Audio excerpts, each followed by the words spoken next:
welcome to all my Flosstube neighbors. I am Chris, and this is Xrossstitch, and today is Tuesday, May the 3rd, 2022, and this is Flosstube number 46. I'm so happy to have you here with me today. I hope that you had a good week. I had a good week. I had a really good week of stitching. If you are new to the channel, welcome. I'm so glad that you found me, and I hope that you enjoy what you see here at Xrossstitch. This is a channel primarily about cross-stitching, but if you stick around and or go back and watch some of my previous videos, you'll know that there's a lot more to my channel than just talking about cross-stitching, although that's the central craft focus. If you are a returning viewer, you are my neighbors. You are wonderful. In my opinion, the best viewers on Flosstube. The greatest compliment I can ever receive, and I've received it from so many of you, is that when you're watching or listening, it's like you have friends sitting across the table from you sharing a cup of coffee. That is the greatest praise I could receive, and I hope that that continues onward. Because I feel the same way. I feel like I'm talking to a whole bunch of friends, only separated by millions of miles collectively. But thanks to technology, we have this wonderful medium and this wonderful community. So I'm very grateful for it, and I'm grateful for you. Today's going to be a good day. I've got some special giveaways for my quilters out there. I do not quilt. I'm not going to learn to quilt. I appreciate quilts, but I have 3 giveaways for quilters and 1 giveaway for a cross-stitcher, but we'll get to that later. As you always know, or well, maybe you don't always know. If you're new, you wouldn't always know. But I'm going to tell you, every week here at Xrossstitch, we begin by naming Handstanding Cat. Handstanding Cat is the top of Tiki Tree of 1,000 Faces, a decorative piece of teak driftwood that stands in the corner of my bedroom and used to be behind me. And now that I've moved locations, it is no longer behind me. Of course, I'll probably move back into that room to change it up later in the year. But the top of it looks like a hand-standing cat. So in order to make all of you neighbors feel like you're more a part of this channel, I asked you to name it, and I got so many. I draw one every week off the wheel, and the wheel has spun, and this week, Handstanding Cat is named by Cindy P. Cindy P has decided that Handstanding Cat should be named Hal. Hal. Which is really ironic because about a week ago, we watched 2001: A Space Odyssey. Open the pod door, Hal.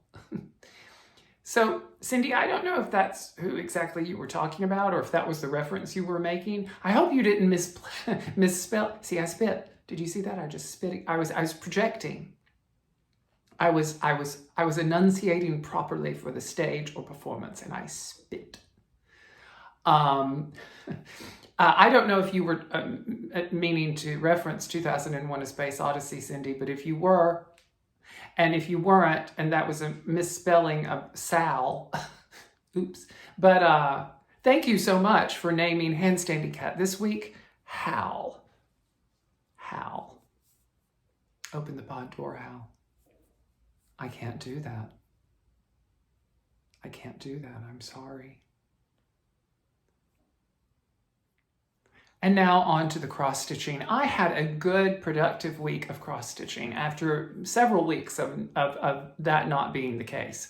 As you know from my previous videos, I've been out in the garden, and I'm still out in the garden, just not a whole lot because it's in pretty good shape. I've got it in good shape. So now I start every morning by a garden walk. I get up and I go out my French doors and I walk through my garden and pull a few weeds, and I'm really happy with the state in which it is right now. So I've been able to stitch more and I've enjoyed it. I've gotten my stitchy bug back to a degree. And I had a powerhouse push to complete the latest chapter of the wonderful Caterpillar cross stitches How Does Your Garden Grow Mystery Sal. These installments are released on the 21st of each month. And you have until the next month on the 21st to complete that particular section. This latest one was released on the 21st, and I finished it on either the very end of April, the 30th of April, or on the 1st of May. I wanted to get through it. I wanted to get through it because I don't want to be behind on that one, and I wanted to be able to stitch on other things. So I finished it. So this is a finish for now. I have to wait until the 21st of this month to get the final installment, I believe. But it was just such a pleasure to stitch. Those sunflowers were so much fun. Again, I mentioned this last week. I love stitching checkerboards because I stitch on the diagonal and it just goes really fast for me. Leg one, leg two, leg one, leg two, leg one, leg two. Cross stitchers will understand that. And I just powered through it. I loved stitching the lavender. It was just so enjoyable. I don't know, I'm sure it was probably fewer stitches than the previous installments, but I know I was driven to finish it, and I did. So that is my finish for now, chapter finish on the wonderful caterpillar cross stitches, How Does Your Garden Grow, Sal? We will begin my hashtag spooky summer stitch very shortly. At the end of this month, May 23rd, we will begin that with Caterpillar Cross Stitch's next mystery stitch along that I am going to do, and I know that several of you are going to do, A Touch of Magic or Touch of Magic mystery stitch along. And it's going to have an adorable little cat on the chart, which is also the needle minder that doesn't come with it, but that you can also purchase along with the kit. Caterpillar Cross Stitches kits are amazing. They come with the DMC all for you and the DMC numbers as well. So if you run out, you can pull from your stash. I have a discount code for this. If you would like to go to Caterpillar Cross Stitch's website and order it, that is below me right now, my discount code. And all of the information in order to go to their website will be in the show notes below the video. So if you want to join me with that, you can follow that link and you can purchase that. And you still have plenty of time to get it before the first installment is released. I love Caterpillar Cross Stitch. It's nice. Caterpillar Cross Stitch's designs are a good change for me with the other projects that I'm stitching, because they are bright and colorful and joyful, and I really enjoyed stitching it. So there's that. Very pleased. The second piece that I worked on, and I put in this was my weekend. I guess I finished How Does Your Garden Grow? I had to have finished it on the 30th, maybe even the 29th, because my weekend was devoted to something you've not seen in a while. Not my first full coverage, but my first Heaven and Earth design. I picked back up my mini train of dreams. This is artwork by Randall Spangler. It is a beautiful, colorful, fantastical chart, and I am enjoying it so much. I couldn't stop stitching on it this weekend. This was a gift to me from one of our dear neighbors in Germany, Michaela, and this is being done as hashtag Train of Dreams Sal. Several people are doing this, and if you are doing it or want to do it, it's available from Heaven and Earth Designs, and there's a hashtag and you can follow along. But Michaela very generously gifted this to me, and I started it when the stitch along began, and I haven't picked it up for a while. And I just love it. I love it, I love it, I love it. Because it's a mini, and this is something, if you don't know Heaven and Earth Designs, or you've never done one, let me tell you something. If you get a mini pattern, they're going to be smaller, obviously, mini, but because they're smaller, there are fewer colors, And because there are fewer colors, there is less detail. So you still get an incredibly wide range of color changes, color variations. I mean, I stitched one little section. I swear there were 5 different shades of blue. And as you're stitching it, I've been stitching this for a good while now. And after completing a portion of it, I almost got a little dissatisfied with it because I thought, well, darn, this is a heaven and earth design. I'm putting in all this time on it, and it's not the crisp detail that you see from other heaven and earth design. Well, it's because it's a mini, and of course it's not going to have the detail.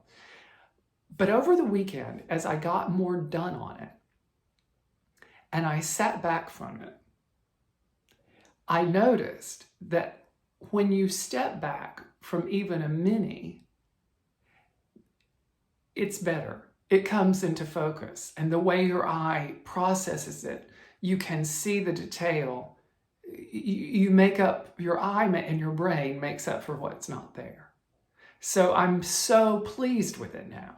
I've fallen back in love with it now, and I'm going to continue stitching on it. That's a lot of pontification about something that shouldn't have taken very long to tell you about, but I have fallen back in love with it. I am going to do more Hades. I'm going to do a really big one in tent stitch on a small count fabric soon. I haven't decided what it's going to be. And yes, I'm going to pick up Lady Winter. My dear friend Michael from Star Parade, Flosstube, is watching this right now, and he is saying to himself, what about Lady Winter? Well, I'm going to pick her back up too. I may start her over, because I think I found another pattern of her that's more detailed. But there's so many hours on that project. I don't know what I'm going to do. Anyway, I'm taking up airtime and I shouldn't. Heaven and Earth Designs, Mini Trains of Dreams, hashtag Train of Dreams, Sal.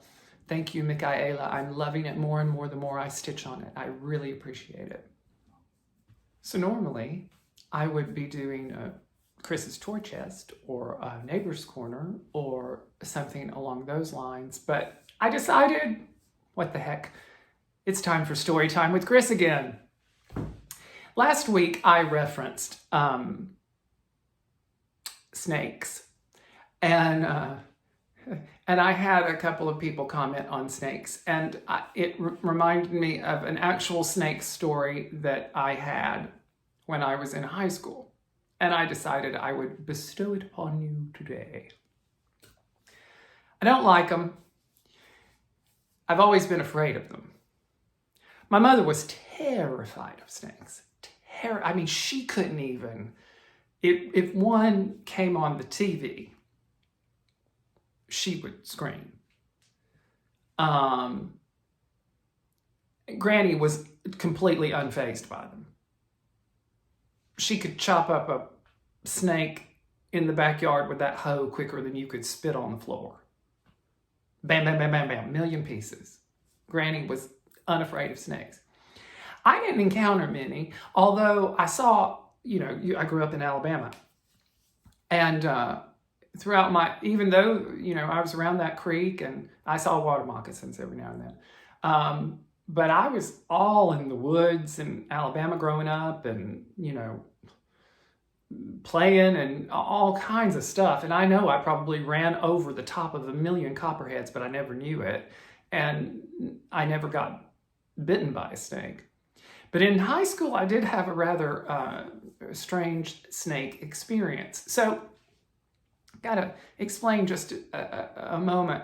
When I was in high school, a very dear woman who had been in my life all my life, but when I was in high school and when my grandmother started to decline and my mother was not in the picture, all 3 of those things are future stories.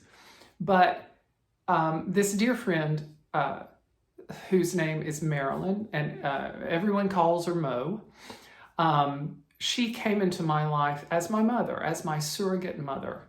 And I owe her a great debt of gratitude, and I, love her with all my heart and soul, because she gave me so many opportunities and provided for me in immeasurable ways. But more on her later.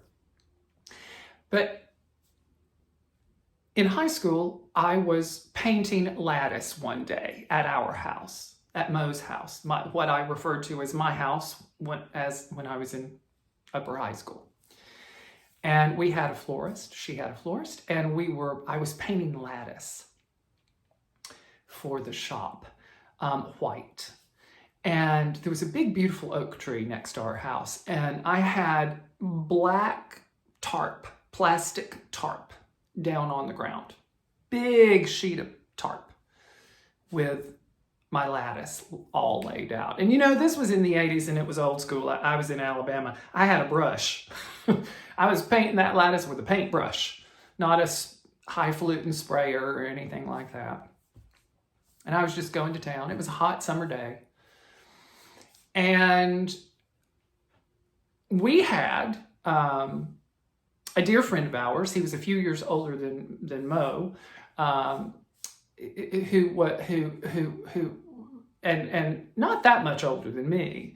Well, Marilyn's 11 years older than me, and he was older than her, but it's not that much in the scheme of things. And he helped us with our yard, and because we lived on a big, rolling hill kind of thing. So he helped us with our yard and worked in the yard for us, and was, the tractor, and he would, bush hog the hills and what have you. And this Saturday he happened to be there doing that.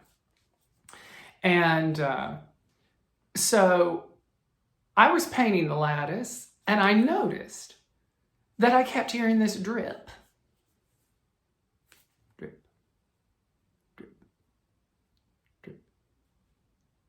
And I couldn't for me figure out where it was coming from.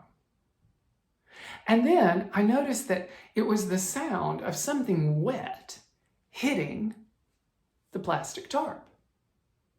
Drip, drip, drip. And I looked over, and sure enough, there was a puddle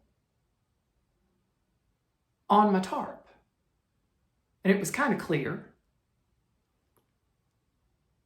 And I touched it, and it was a little sticky. And I looked up, because I was under an oak tree, and I was like, oh, that's sap. And I looked up, and there was a knot hole where the tree had many years previously been cut, a dead branch. And coming out of that hole, obviously making the sap drip out of the tree, was a snake. They're just looking down at me. There was about this much of him out, and his head, and about 2 inches of the rest of his body.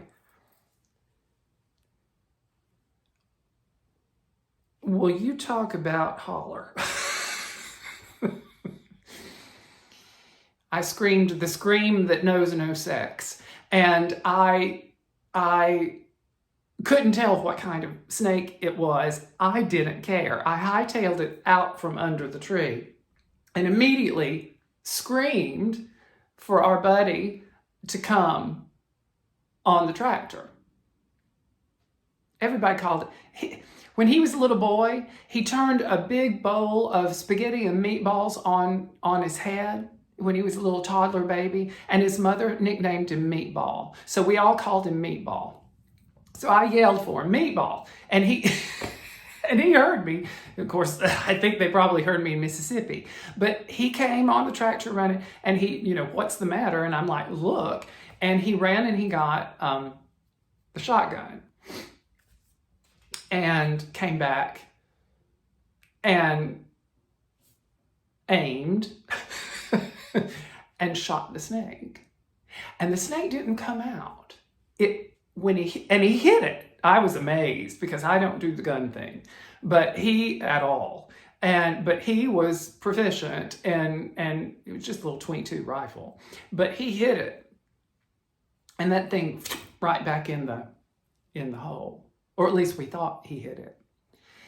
And of course, that prompted Mo to come out. I'm not telling the story very well, am I? I hope you're not bored. But that prompted Mo to come out of the house. And she was like, what is going on? And she walked out hurriedly and stood right in the puddle of sap. And we were explaining it to her, and she was standing there for a good couple of minutes. And we were like, well, come over here and look. You can see the hole. And she left the sap spot, walked around the tarp to where we were standing. And just about the time she got there, the snake, in its death throes, shot itself out of the knothole, falling in a writhing, coiling puddle where she had been standing.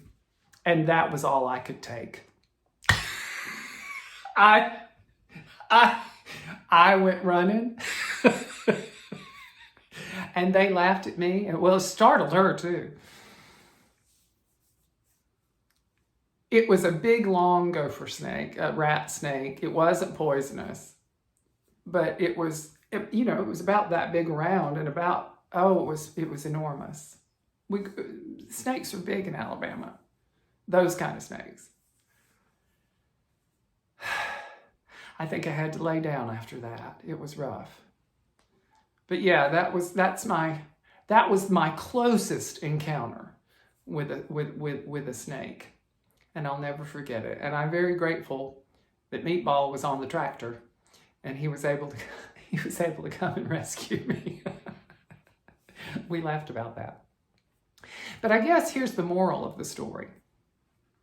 Whenever you hear dripping, it's never going to be a good thing. Never. In Happy Mail this week, I received a lovely, lovely card from our dear viewer and neighbor, Renee W. She sent me this adorable card. Find out who you are and do it on purpose. A quote by our dear Dolly Parton. She sent it just as a happy pick-me-up, and I couldn't appreciate it more. Renee, thank you so much. I love this quote. I love this card. And quite frankly, I would love to have this charted. I'm going to now search for this quote and see if there is a cross-stitch chart for it. And if there's not, I may even chart it myself. But thank you so much. I love it. I love it. I love it. I couldn't thank you more. I'd also like to just take this moment to say hello to two people who I know watch me. The first is a dear friend of mine from college and a fellow cross-stitcher, a multi-talented person, sculptor, artist, musician, and just all around wonderful human being. So Sadie, if you're watching, I love you. Thank you for watching. I'm thrilled that we share this love for cross-stitching, and I certainly love you. And the second person I'd like to say hello to is my dear sweet mother-in-law, who I know watches me every week. I hope you're doing well. I'm saying hello to you, and I hope that I don't look tired in this week's video. She said that to me. Are you okay? You look tired in your last video. But I love you, and I'll talk to you soon.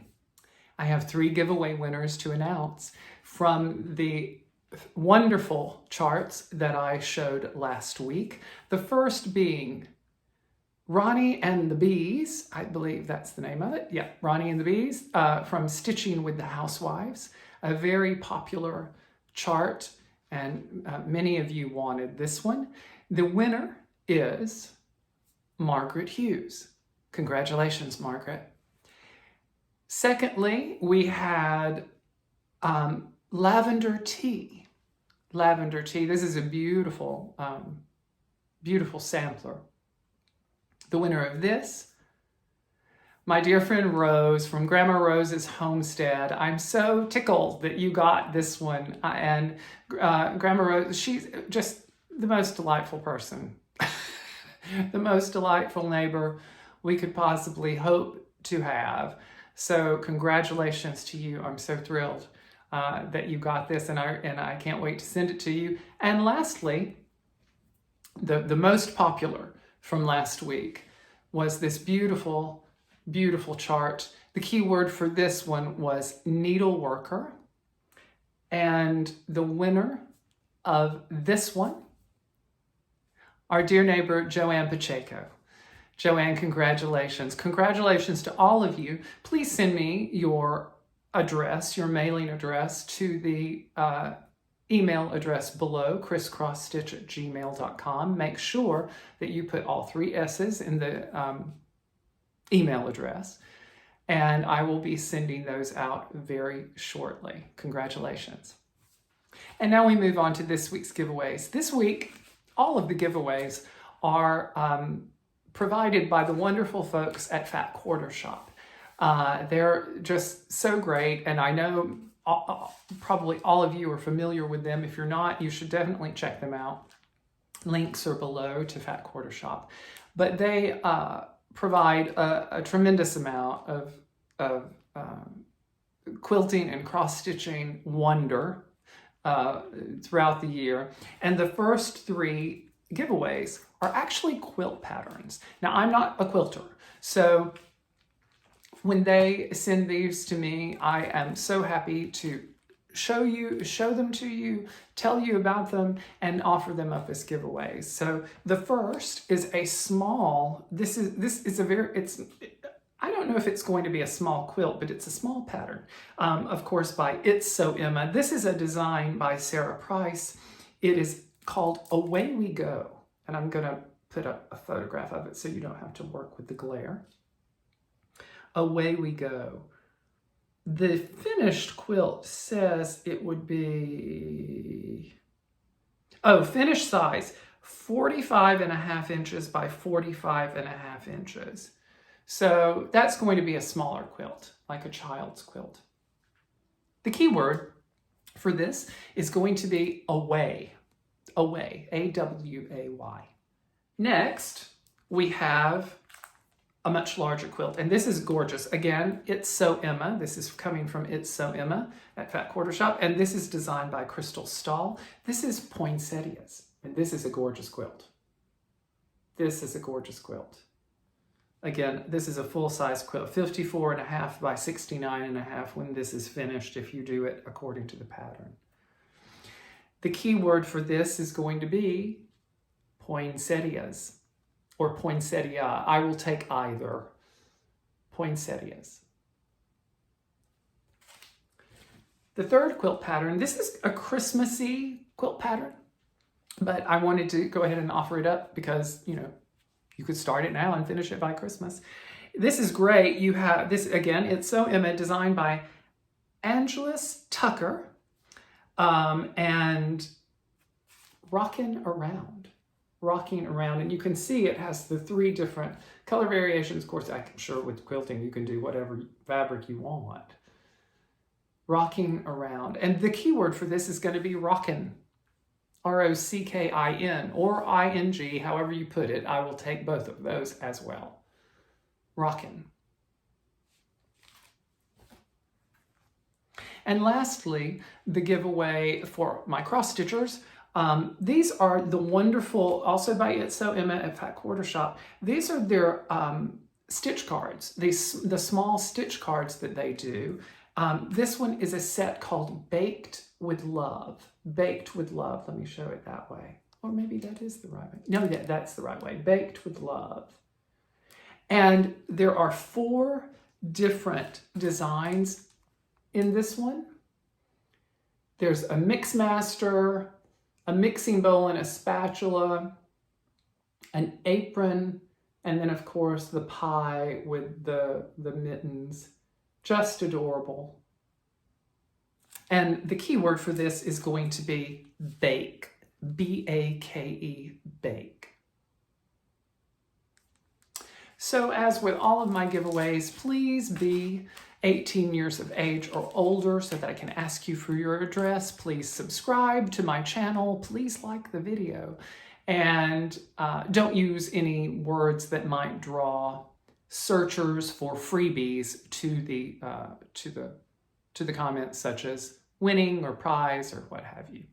But I will draw for these 4 things before I film next week. You have 1 week for all of my video giveaways, and from video to video rather.